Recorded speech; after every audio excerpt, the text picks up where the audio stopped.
大家好，我是丽姐，欢迎大家来听相亲故事，感谢大家的订阅。今天要给大家讲的故事绝对让你大开眼界。一位在上海工作的女企业家来台湾相亲，原本以为是场简单的见面，没想到10分钟后就傻眼了。这位女强人发现，原来台湾男生跟她想象中的完全不一样。我们的女主角叫林妙如，上海某知名跨国企业的 CEO，30岁出头，事业有成。在大陆，这个年龄的女强人往往被贴上剩女的标签，亲戚朋友总是忧心忡忡的催婚。妙如平时工作忙得脚不沾地，哪有时间谈恋爱？眼看父母的唠叨越来越频繁，她只好答应参加一次相亲活动。机缘巧合下，妙如的一位台湾客户向她推荐了自己的表弟陈俊杰。据说这位陈先生是台北一家科技公司的技术总监，家境不错，为人踏实，还是个钻石王老五。妙如本来不太感兴趣，毕竟两岸距离遥远，但在朋友的再三劝说下，她答应趁着出差台北的机会见上一面，反正就是吃顿饭而已，大不了当交个朋友。妙如心想，这天妙如特意打扮了一番，穿着香奈儿套装，手上戴着卡地亚的手表，脚踩着红底高跟鞋，一看就是成功女性的派头。在两岸商务往来中，她总是习惯性地展示自己的成功和财富，以建立谈判优势。约定的地点是台北一家并不起眼的咖啡厅。妙如到店时，已经有个穿着休闲的男子坐在那里，翻看着一本书。请问是陈俊杰先生吗？妙如用略带上海口音的普通话问道。男子抬起头，露出温和的笑容。是啊，你就是林小姐吧？坐吧，要喝些什么？陈俊杰穿着简单的牛仔裤和白色衬衫，手腕上戴着一块看起来很普通的手表，整个人透着一股文艺气息，与妙如想象中的富家公子完全不同。随便来杯拿铁就好。妙如坐下后，习惯性地拿出了最新款的手机，放在桌上。陈俊杰叫了2杯咖啡，然后开始与妙如聊天。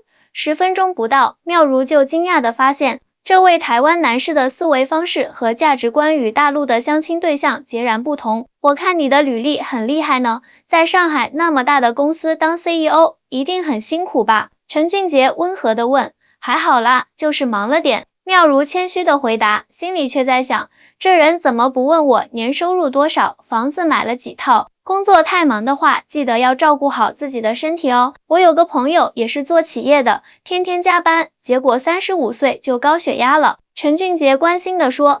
妙如一愣，在大陆的相亲中，对方通常会打听他的资产情况或者家庭背景，很少有人关心他的身体健康。对了，你平时有什么兴趣爱好吗？陈俊杰继续问道。兴趣爱好？妙如一时语塞，他已经很久没思考过这个问题了。工作占据了他几乎所有的时间，偶尔看看电影吧。这样啊，最近台北电影节有几部不错的文艺片，如果你有兴趣，我可以推荐给你。我平时喜欢爬山、读书，生活比较简单。简单？妙如心里嘀咕，这是在台北这种寸土寸金的地方能用的词吗？他是不是经济条件不太好啊？上海周围的相亲市场，男方恨不得把自己的豪车、豪宅都搬出来展示，而眼前这个台湾男人却一直在聊兴趣爱好和生活态度。陈先生，你在台北有自己的房子吗？妙如终于忍不住直接问道。有啊，在信义区那边有一套小公寓，是我自己买的，虽然不大，但离公司近，很方便。陈俊杰坦然回答。信义区那可是台北最贵的地段之一啊。妙如有些惊讶，但又怀疑他是不是在夸大。不过房子只是用来住的，不用太大太豪华，我更喜欢把钱花在体验上，比如旅行、学习新技能。陈俊杰补充道。这句话让妙如彻底傻眼了。在大陆，尤其是1线城市，房子不仅是住的地方，更是身份的象征，是必须要炫耀的资产。而眼前这个男人却如此轻描淡写地谈论自己在台北最贵地段的房产。接下来的谈话更是让妙如大开眼界。陈俊杰谈起了自己对生活的理解，对工作与家庭平衡的看法，以及对未来伴侣的期待。没有物质条件的炫耀，没有家世背景的铺陈，只有平等、真诚的交流。说实话，俊杰，我有点不太理解，你明明条件那么好，为什么表现得这么朴素？妙如忍不住问道。陈俊杰笑了笑，在台湾，很多人并不看重这些外在的东西。当然，我们也有爱炫富的人，但大多数台湾人认为生活品质和精神追求比物质更重要。我自己经济条件还不错，但我不觉得这是值得炫耀的事情。2个小时的相亲很快结束了，妙如的内心却久久不能平静。她发现自己对台湾的认识太片面了。长期以来，大陆很多人都认为台湾经济落后，人民生活水平不高。但今天的见面让她意识到，台湾社会的发达不仅体现在经济层面，更体现在人们的价值观和生活方式上。回到酒店后，妙如忍不住上网查阅了一些关于台湾经济和社会的资料。她惊讶地发现，虽然台湾的 GDP 总量远不及大陆，但人均 GDP 和生活品质指标却名列前茅。台湾的医疗保障、社会福利、环境保护等方面都相当完善。最让妙如感触的是，台湾社会似乎更注重生活的平衡与品质，物质不是唯一的追求。正如陈俊杰所说，房子只是用来住的，而不是用来炫耀的。接下来几天，妙如一边处理工作事务，一边约陈俊杰四处游览。在陈俊杰的带领下，他看到了不一样的台北，既有繁华的商业区，也有宁静的历史街区，既有现代化的高楼大厦，也有保存完好的传统建筑。最让妙如印象深刻的是，陈俊杰带他去了一些本地人常去的小店和夜市，在那里，他感受到了台湾社会的亲切与包容，店家们热情友善，不管顾客是富人还是普通人，都一视同仁。这种氛围让妙如感到莫名的温暖。在台湾，人际关系没有那么复杂。陈俊杰解释道，我们更看重一个人的品格和才能，而不是他的财富和地位。出差的日子转眼就过去了，妙如却发现自己对陈俊杰产生了浓厚的兴趣。临别时，2人约定保持联系。回到上海后，妙如经常与陈俊杰视频聊天，2人的感情也在日常交流中悄然升温。半年后，陈俊杰来上海出差，专程见了妙如的父母。然而，这次见面并不愉快，妙如的父母对这门亲事持强烈反对态度。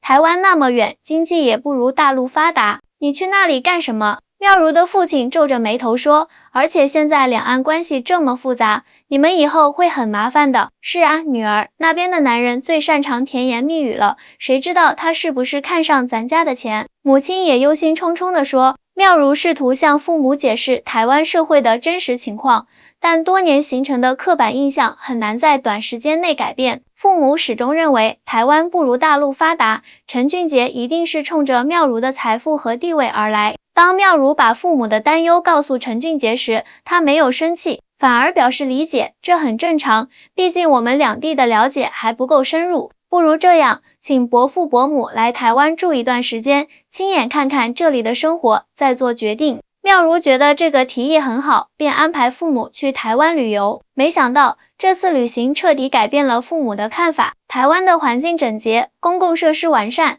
人们友善有礼，社会秩序良好。更让父母惊讶的是，陈俊杰的家庭条件比他们想象的要好得多。陈家在台北拥有几处房产，家族经营着一家中型科技公司，经济实力相当雄厚。女儿，我们之前真是有眼不识泰山啊。父亲不好意思地说，看来是我们对台湾有误解了。是啊，俊杰家的条件比咱们还好呢，怎么会是冲着钱来的？母亲也改变了态度。然而，就在妙如以为一切都将顺利进行时，新的问题出现了。陈俊杰的父母听说儿子要娶一个大陆女孩，也表示了强烈的反对。大陆女孩都是冲着台湾的健保和福利来的，陈母直言不讳，而且你们价值观差异那么大，怎么可能长久？是啊，那边的人太势利了，只看重钱，不注重精神层面的东西。陈父也摇头叹息。面对两边父母的反对，妙如和陈俊杰决定不急于求成，先让两边家庭多接触，慢慢消除偏见。他们组织了几次家庭聚会，让两边父母有机会深入交流。与此同时，妙如也在反思自己对婚姻的期待。她担心自己只是被陈俊杰的温柔和台湾的生活方式所吸引，万一结婚后发现文化差异无法调和，或者陈俊杰只是想玩玩而已，那该怎么办？俊杰，我有时候会担心，我们真的适合在一起吗？妙如坦白地问道。我在大陆习惯了快节奏的生活和直接的沟通方式，而你们台湾人似乎更含蓄，更注重生活品质，我怕我适应不了，这确实需要时间适应。陈俊杰认真地说，但我认为两个真心相爱的人总能找到共处的方式，而且文化差异也可以是一种互补，不是吗？经过近1年的交往，妙如越来越喜欢台湾的生活方式，而陈俊杰也欣赏妙如的独立和能干。两人决定正式订婚。订婚典礼上，两边家长终于放下了成见，为子女的幸福送上了祝福。我本来以为台湾比不上大陆发达，没想到是我孤陋寡闻了。妙如的父亲在致辞中说，台湾社会的文明程度和人文关怀确实有值得我们学习的地方。我也要为之前的偏见道歉。陈父也站起来说，妙如的独立和坚强让我深受感动。两岸同胞本是一家人，何必互相排斥呢？订婚后，妙如和陈俊杰开始筹备婚礼，同时也在规划未来的生活。陈俊杰的公司有意在上海设立分部，而妙如也考虑将部分业务拓展到台湾。我们可以两边都有家，这样就能兼顾事业和家庭了。陈俊杰提议道。听起来不错，妙如笑着点头。不过我得提前适应台湾的生活节奏，那边可比上海慢多了。慢一点也挺好的，至少有时间好好生活。陈俊杰温柔地说。在婚礼前夕，妙如收到了公司的一个重要任务，前往台北与当地企业洽谈合作。这次出差让她有机会更深入地了解台湾的商业环境。令妙如惊讶的是，台湾企业虽然规模不如大陆的巨头，但在技术创新、企业管理和国际视野方面却毫不逊色。特别是在半导体、精密制造等领域，台湾企业甚至走在世界前列。台湾的经济模式与大陆不同。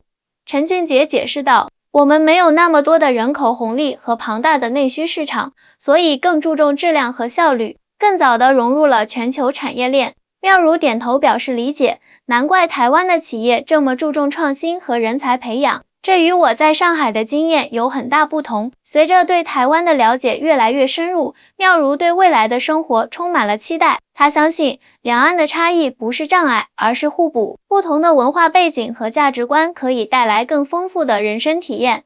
婚礼当天，台北的天空格外晴朗。妙如穿着精致的婚纱，陈俊杰一身笔挺的西装，两人在亲友的祝福中交换了戒指。我林妙如愿意嫁给陈俊杰，无论是顺境还是逆境，富裕还是贫穷，健康还是疾病，我都将永远爱他，珍惜他，直到永远。妙如郑重地宣誓道，我陈俊杰愿意娶林妙如为妻，承诺爱她，尊重她，保护她，无论未来如何，我都将与她携手同行，共度余生。陈俊杰深情地说。婚礼后，妙如正式搬到了台北，开始了新的生活。刚开始，她确实遇到了一些适应上的困难。台湾的生活节奏、饮食习惯、社交方式都与上海有所不同，特别是语言上，虽然都说中文，但台湾的用语和口音还是让妙如偶尔感到困惑。凤梨是什么啊？妙如一次购物时疑惑地问陈俊杰。就是菠萝啦。陈俊杰笑着解释。我们这还有很多这样的词，土豆叫马铃薯，西红柿叫番茄，慢慢就习惯了。除了日常用语，工作中的沟通方式也让妙如感到不适应。在上海，她习惯了直接高效的沟通风格，而台湾人则更加委婉，更注重人际关系的和谐。你的提案很有创意，但可能需要再考虑一下团队的接受度。妙如的台湾同事这样委婉地提出异议。这种表达方式一开始让妙如感到困惑，但慢慢的，她也学会了欣赏这种顾及他人感受的沟通方式。另一方面，陈俊杰也在努力理解和适应妙如的处事风格。他欣赏妙如的直率和效率，也在学习如何在工作中更加坚定果断。我觉得你有时候太在意别人的看法了。妙如坦率地对陈俊杰说，有些决定必须当机立断，不能总是考虑所有人的感受。你说的对，我会努力改进的。陈俊杰认真的点头。正是这种互相理解和包容，让妙如和陈俊杰的婚姻越来越稳固。他们不仅在生活中相互照顾，在事业上也成为了彼此的支持和助力。婚后2年，妙如在台北成立了自己的公司，专注于两岸商务咨询服务。她的经验和人脉让公司很快就步入正轨。陈俊杰也将自家企业的业务拓展到了上海，夫妻二人在事业上形成了良性互补。说实话，我当初真没想到会嫁到台湾。一次聚会上，妙如笑着对朋友们说，那次相亲，原本我连见都不想见的，缘分这种事谁说得准呢？陈俊杰握着妙如的手，温柔地说，最让我意外的是，台湾和我想象中完全不一样。妙如感慨道，我以前一直以为台湾比大陆落后，人民生活水平不高，现在才知道，台湾的发达体现在方方面面，不仅是物质，更是精神层面的，两岸各有所长啦。陈俊杰公正地说，大陆的发展速度惊人，创新活力十足，台湾则在生活品质和社会和谐方面有独特之处。随着时间的推移，妙如越来越融入台湾的生活，她学会了欣赏台湾社会的包容与多元，也更加重视家庭和生活质量。每天下班后，她会花时间陪伴家人，周末则和陈俊杰一起爬山、看展览或者参加社区活动。以前在上海，我几乎把所有时间都献给了工作。妙如回忆道，现在才发现，生活中还有这么多美好的事物值得体验。而陈俊杰也从妙如身上学到了很多，如何更加自信，如何在商场上据理力争，如何在不失礼貌的前提下直接表达自己的想法。3年后，妙如和陈俊杰迎来了他们的第一个孩子。当小生命呱呱坠地时，两人的内心充满了感动和责任感。我们的孩子将同时拥有两岸的文化基因，这是多么幸运的事啊！陈俊杰看着襁褓中的婴儿，感慨道：“是啊，希望他长大后能成为连接两岸的桥梁，让更多人消除误解，增进理解。”妙如柔声说。现在，妙如早已习惯了台湾的生活，她和陈俊杰的故事也成为了两岸交流的一个美丽注脚。她常常在社交媒体上分享自己在台湾的生活点滴，希望让更多大陆朋友了解真实的台湾。台湾并不是大陆人想象中的那样落后，相反，它在很多方面都值得我们学习。妙如在一次媒体采访中说，同样，台湾人对大陆的印象也有很多偏见需要消除。只有亲身体验，才能真正了解彼此。婚后第5年，妙如和陈俊杰的生活已经步入了平稳的轨道。他们的孩子小宝贝已经会跑会跳，成了家里的开心果。妙如的公司在台北站稳了脚跟，陈俊杰的家族企业也在大陆市场取得了不错的成绩。两人的事业和家庭都蒸蒸日上，让身边的朋友无不羡慕。真没想到，当初那个看似随意的相亲，竟然会彻底改变我的人生轨迹。妙如常常这样感慨，每当她回想起初到台湾时的震惊与不适应，再对比如今安稳幸福的生活，内心总是充满感动。然而，生活从来不会一帆风顺。这一年，一场突如其来的全球经济危机，让两岸企业都面临前所未有的挑战。妙如的公司订单锐减，陈俊杰的家族企业也陷入了资金困境。我们可能需要缩减规模，甚至考虑裁员了。一天晚上，陈俊杰满脸愁容地对妙如说：“别担心，我们一定能挺过去的。”妙如握住丈夫的手，坚定地说：“在上海打拼多年，她经历过无数的商场风浪，早已锻炼出坚韧不拔的性格。接下来的日子，妙如和陈俊杰齐心协力，想尽各种办法渡过难关。妙如利用自己在大陆的人脉寻找新客户，陈俊杰则努力开发新产品，寻找市场突破口。妙如姐，你真的很了不起。”陈俊杰的妹妹陈小慧发自内心的赞叹。以前我还担心你是大陆来的，不适应台湾生活，现在看来是我们太小看你了。危机面前，你比我们都冷静坚强。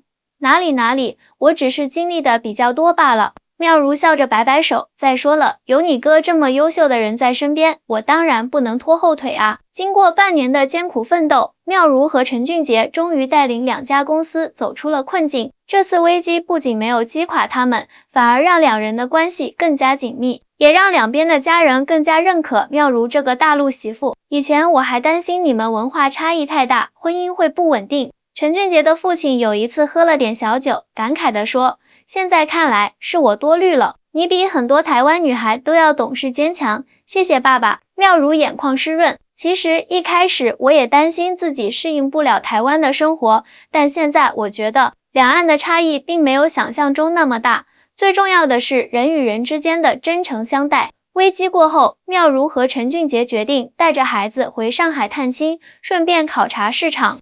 这是小宝贝第一次踏上大陆的土地，也是妙如阔别家乡3年后的重返。上海的变化让妙如惊叹不已，新的地标建筑拔地而起，科技感十足的智能设施随处可见。城市的节奏似乎比以前更快了。上海变化真大啊，妙如感慨道，感觉比我离开时更国际化了。是啊，大陆的发展速度确实惊人。陈俊杰也由衷赞叹，尤其是科技创新方面进步神速。回到父母家，妙如发现父母的态度也有了很大变化，他们不再对台湾抱有偏见，反而经常在朋友圈中分享女儿在台湾的生活点滴，以女婿为荣。女儿，说实话，当初我们真的很反对你嫁到台湾。母亲握着妙如的手说，但现在看到你过得这么幸福，我们也就放心了。你陈姑父还老说我们家女婿比咱们上海女婿都好呢。是啊，俊杰这孩子踏实靠谱，对你又好。父亲也点头称赞。最重要的是，你们夫妻恩爱，日子过得有滋有味，这比什么都强。听着父母的话，妙如心中充满了感动。当年力排众议嫁到台湾，她曾经忐忑不安，担心未来的路会走得艰难。没想到这个决定不仅给她带来了幸福的婚姻，也让两边家庭消除了误解，增进了感情。在上海期间，妙如还特意联系了几位老同学聚会。当年在公司叱咤风云的女强人，如今成了温婉大方的台湾媳妇，让同学们都感到新奇。妙如，你变化好大啊！以前见你总是一副女强人的架势，现在气质柔和多了。昔日的闺蜜小兰打趣道：“是吗？可能是台湾生活的影响吧。”妙如笑着回应：“那边的节奏慢一些，人们更注重生活品质。慢慢的，我也变得不那么急躁了。但我看你的事业还是很成功啊。”另一位同学羡慕地说：“两边都有生意，孩子也那么可爱，简直人生赢家。”哪有那么夸张，我们也有过困难时期。妙如谦虚地说，幸运的是有个好伴侣一起面对。其实我觉得，无论在哪里生活，最重要的还是找到适合自己的节奏和价值。回台北前的最后一天，妙如和陈俊杰带着孩子和两边的父母一起游览了上海，看着长辈们亲切交谈，孩子开心玩耍，妙如的心中充满了幸福感。俊杰，谢谢你。妙如望着站在外滩的丈夫，突然说道：“谢我什么？”陈俊杰疑惑地问：“谢谢你当年没有因为我是大陆人就有偏见，谢谢你让我看到了不一样的台湾，谢谢你给了我这么好的生活。”妙如真诚地说：“傻瓜，应该是我谢谢你才对。”陈俊杰轻轻搂住妙如的肩膀：“谢谢你愿意放下一切，到一个陌生的地方开始新生活。我们能在茫茫人海中相遇相知，是最大的幸运。”夕阳下，妙如和陈俊杰的身影被拉得很长很长。10年前那个抱着怀疑态度去相亲的上海女孩，如今已经成长为一个成熟睿智的女人。当初那个令她10分钟后就傻眼的台湾男孩，如今成了她生命中最重要的依靠。大家好，我是丽姐。妙如和俊杰的故事到这里就告一段落了。他们的婚姻故事告诉我们，爱情没有地域的界限，真心才是最珍贵的。两岸同胞同文同种，只要放下偏见，相互尊重，总能找到共同的语言。也希望大家在寻找自己的另一半时，不要被表面的条件所迷惑，更不要被刻板印象所束缚。真正的幸福往往来自于彼此的理解、包容和成长。感谢大家的收听，我们下期再见。